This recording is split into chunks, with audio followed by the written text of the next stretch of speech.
बात है 30 अप्रैल 2016।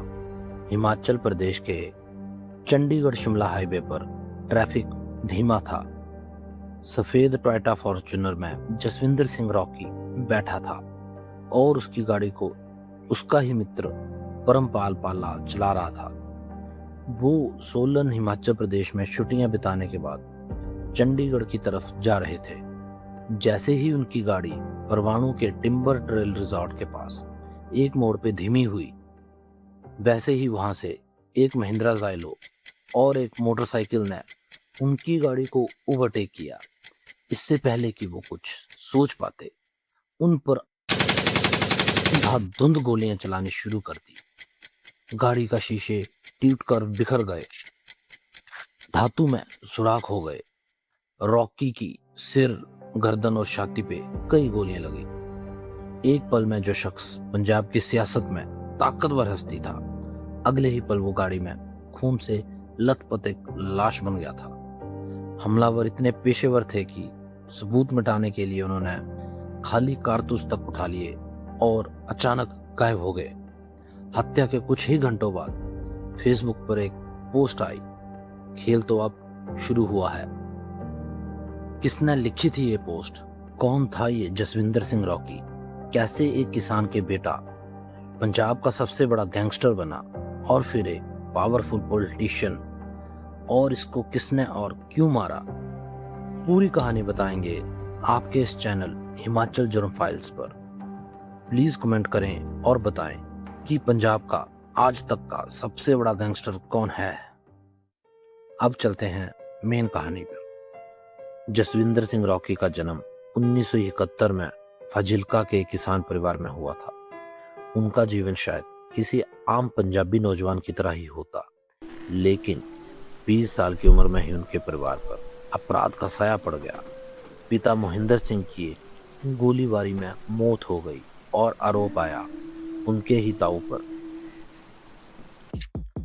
12वीं के बाद वह पढ़ाई के लिए चंडीगढ़ चला गया, लेकिन अब उसका किताबों से ज्यादा मन गैंगों की दुनिया में लगने लगा।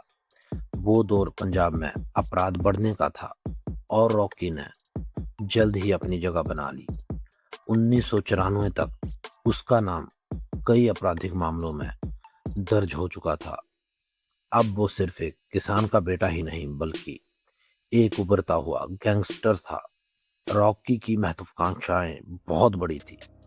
वो जानता था कि पंजाब के छोटे मोटे गैंगों में रह के वो एक बड़ा नाम नहीं कमा सकता। उसने अपना दायरा बढ़ाया और उत्तर प्रदेश के माफिया डॉन और राजनेता मुख्तार अंसारी के साथ हाथ मिला लिया। वो अंसारी को आदर्श मानता था, एक ऐसा शख्स जो अपराध और राजनीति दोनों में एक साथ टॉप पोजीशन पे था। अंसारी के साथ मिलके रॉकी ने अंतर्राष्ट्रीय अपराध की दुनिया में कदम रखा। 1997 में इलाहाबाद के व्यवसायी नंद किशोर रुंगटा के अपहरण और हत्या के मामले में रॉकी और अंसारी दोनों का नाम सामने आया। सीबीआई ने जांच की, लेकिन गवाहों के मुकर जाने के कारण दोनों बरी हो गए। इससे रॉकी को यह समझ आया कि अगर सिस्टम की में पकड़ हो तो कानून को भी झुकाया जा सकता है। 1998 में बेंगलोर के व्यवसायी निर्मल कुमार जयपुरिया के अपहरण में भी उनका नाम सामने आया, लेकिन यहाँ भी वो बरी हो गया।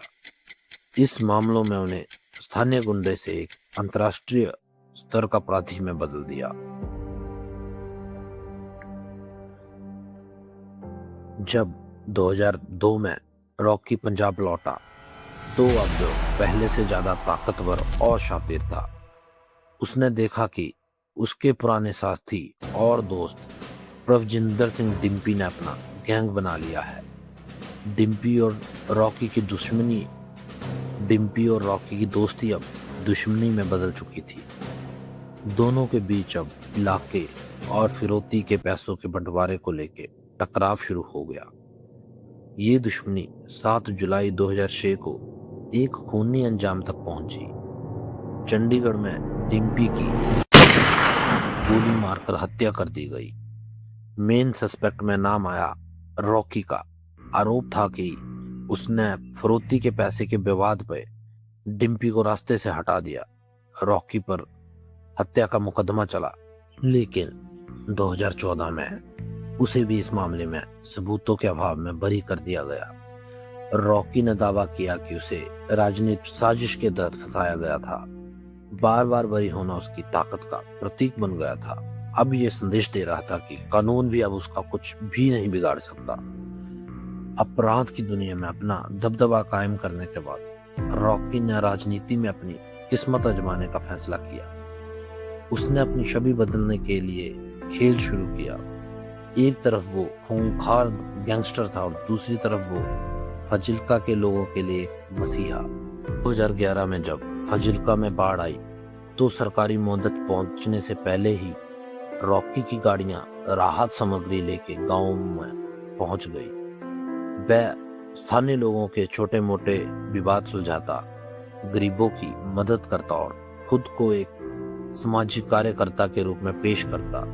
उसने एक रोबिन हुड की छवि बना ली थी, जिससे वो लोग प्यार भी करते थे और डरते भी थे।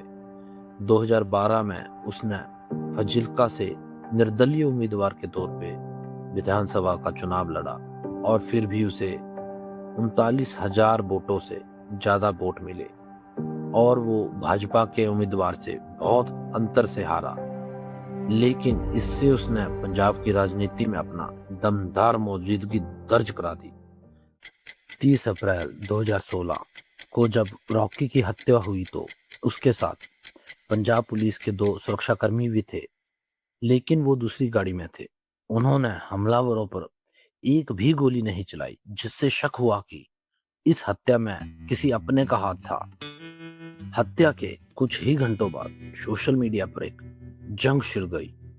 रॉकी के कट्टर दुश्मन जयपाल भुल्लर ने फेसबुक पर हुई हत्या की जिम्मेवारी ली। उसने रॉकी की खून से सनी लाश की तस्वीरें पोस्ट करके लिखा, ये बदला शेरा खुब्बन की मौत का था। जयपाल को शक था कि 2012 में पुलिस मुठभेड़ में मारे गए उसके दोस्त शेरा की मुखबरी रॉकी ने की थी और ये गैंगवार का एक नया चेहरा था। जहां गोलियों के साथ साथ फेसबुक पर भी ऐलान किए जा रहे थे। हिमाचल पुलिस ने जांच शुरू की।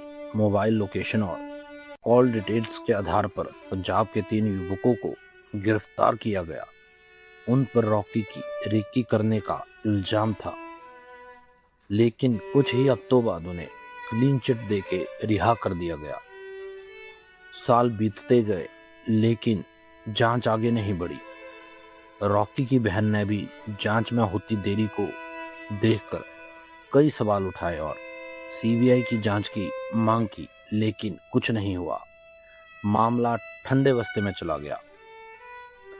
रॉकी की हत्या का मुख्य संदिग्ध जयपाल भुल्लर सालों तक पुलिस की पकड़ से बाहर रहा।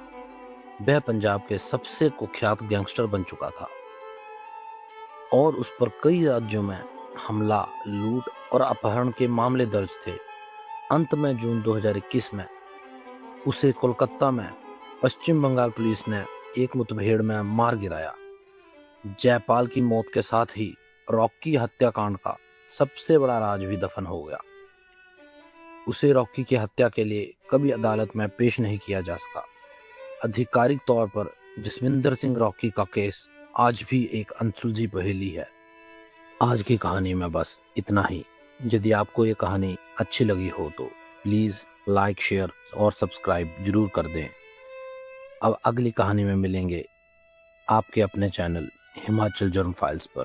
तब तक के लिए धन्यवाद। जय हिंद, जय हिमाचल।